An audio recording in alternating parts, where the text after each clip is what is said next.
Perfect, thank you. Okay, I should probably preface this by saying that this is probably not going to be as exciting as literal robots who look after children. It's mostly going to be about pipes. I'm going to sprinkle a little bit of elbow joints in there, and just to keep things interesting, I'll put 1 or 2 T-bends in there as well, but that is going to be the extent of it. But on the plus side, there is very little chance that my research could result in killer nanny robots. So I think that's a plus side. But yeah, so I'm Haritha. I'm a first-year PhD student at the Future Infrastructure and Built Environment Center for Doctoral Training. And I'm supervised by Professor Yanis Brilakis. And I want to talk to you about digitizing industrial facilities. So what this is it's essentially about going from a 3D LiDAR scan of an industrial facility, so something like an oil rig, like a water treatment plant, a chemical plant, and going from that 3D scan, and these are often facilities which are fairly old, so they don't have CAD designs or anything like that. So it's about going from that 3D scan to a 3D digital twin of this facility. And for the purposes of my research, a digital twin is essentially, it's primarily a geometrically accurate model of the facility. So before I get started, why do we need digital twins in the first place? So there's a lot of reasons for this. Primarily, it's about a better operation. So it's much easier to operate a facility if you have a digital twin of it. Mainly because you could do predictive maintenance, figure out what's going to go wrong with the facility before it actually goes wrong, analyze damage, do a lot of remote analysis, which is particularly handy if you're talking about something like an offshore oil rig. So there's a whole bunch of reasons why digital twins are super useful. But there are a number of challenges when it comes to digitization. Primarily, it's because if you want to take a facility, a 3D scan, and if you want to digitize it, you have to annotate. You have to have human annotators who are labeling the different points of elbows, of valves, of flanges, that, you know, this is a pipe, this is an elbow, etc. And this takes a lot of time. It takes a lot of effort. It's very expensive in terms of labor, and frankly, it's quite boring. So as with all things, what we figure is, you know, why not automate it? Why not get AI to do it? But it turns out that there's a lot of challenges when it comes to this as well. I sort of like to think of it as sort of, it's almost as if you give a 5-year-old a set of industrial facility Lego blocks and you ask him to model that facility. Yes, a child might be able to figure out, okay, there's going to be an elbow here, there's going to be a pipe here, but is he really going to be able to figure out what is the exact right Lego block out of a very finite and small set of available pieces that matches this perfectly? Is he going to be able to figure out how these elements should connect to each other properly, because Lego blocks can't float around in midair? And just like that, industrial facility elements need to be connected. If you're building a digital twin of it, this connectivity between pipes and stuff is really essential. So there's a lot of challenges in this space. So if I go over this process of digitization, it's called the scan to beam process. It has 4 main steps, which is where you collect the raw data, you do a bit of data preparation, you model the geometry, and then you add sort of additional information that you might need. So data collection, it usually happens through something like this. It's a 3D scanner. You put these 3D scanners at different places of the facility, collect some point cloud data, and then you do a bunch of data processing. This involves registering different point clouds together, a lot of data cleanup, etc. And then you move on to the geometric modeling phase. Now, this is where we've currently had a fair bit of progress in terms of automation, because we've trained 3D deep learning models to be able to figure out, to be able to annotate these different points, figure out what an elbow is, figure out what a cylinder is, what a valve is. So you can sort of see the comparison between the ground truth and the prediction. And the model does a fairly good job of accurately figuring out what each element is. But again, this is just about what class that point belongs to.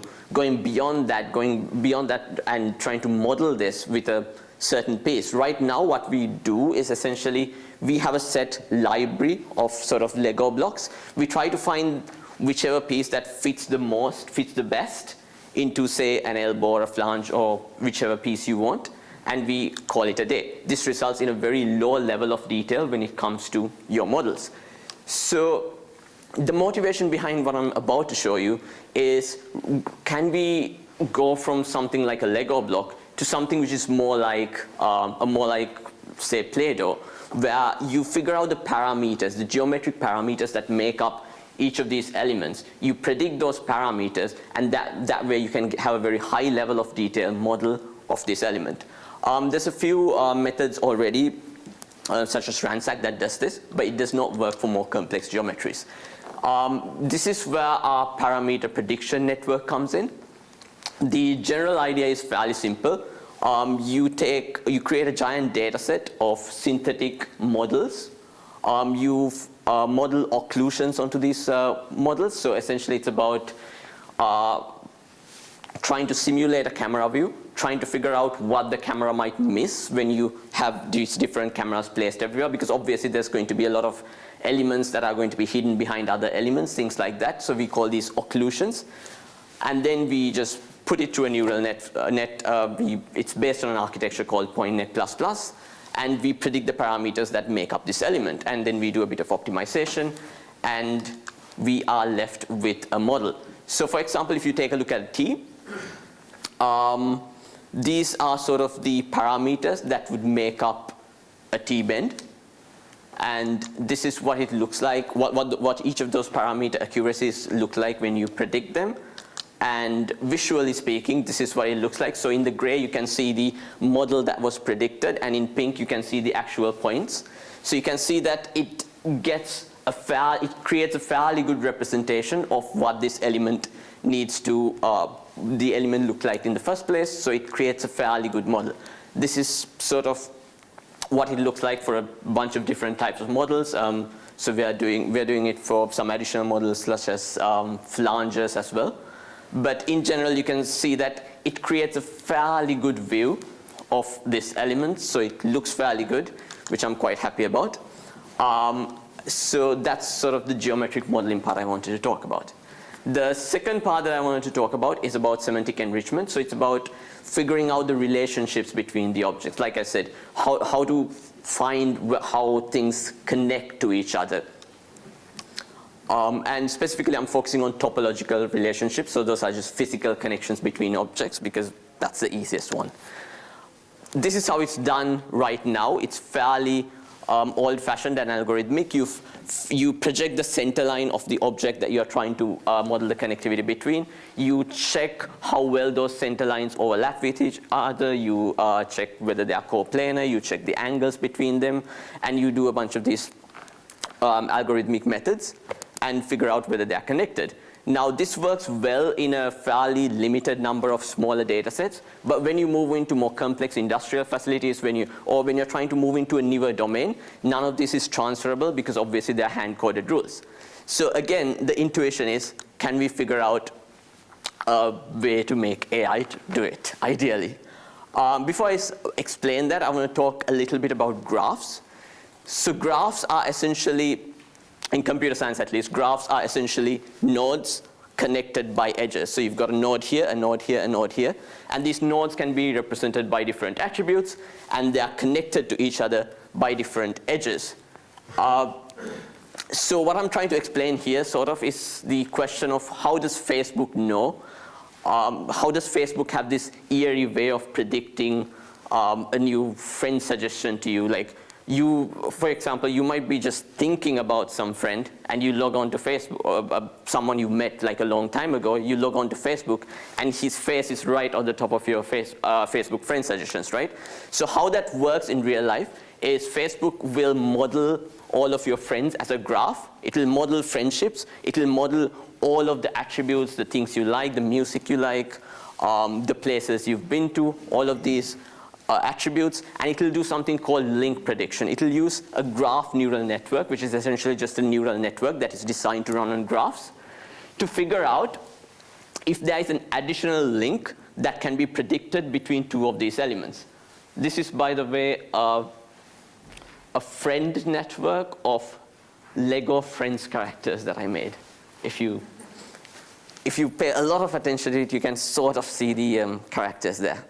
But yeah, so that's link prediction. The question I want to ask is, can we use this same sort of network to predict connectivity between elements? So this is sort of the solution architecture. I won't go into it in too much detail, but the logic behind it is, can you represent all of the elements of the facility using different nodes?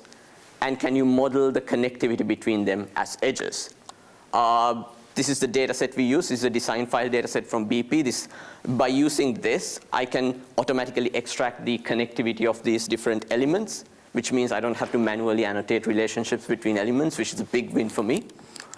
And then I represent each of these elements as a node within the graph. An edge is a connection between two elements. And remember, even though we can, for a human being, you can sort of see that these two things are connected, but for a machine learning algorithm, it's really difficult, especially in the presence of things like occlusions, where you've missed certain parts of the data set to figure out what's connected to what. In terms of how you represent each of these nodes, there's a bunch of different alternatives, the simplest of which is just to use a bounding box or just use the points. But what I do is essentially those element parameters that I extract that I told you about in the first half of this presentation. I use those as the representation for the element, and this is basically what the results look like. So green means it's predicted an edge. So what I'm trying to do is, like, all of these green pieces means the two things are connected to each other. It's the best way I could think of to visualize it. I apologize that it looks really weird. But green means it's a true positive, yellow means false positive, red means false negative. This is fairly green, and I'm fairly happy about that. I've got the actual numbers later if you're interested as well. That was a design data set. This is the visualization for a real world data set. The visualization's even uglier, but it's still fairly green, so that's good. And yes, those are some of the results. And that's about it. I would very much welcome suggestions. I'm about to write my first year report, so any suggestions that you have on how I can build this up in the future would be very, very welcome. Thank you.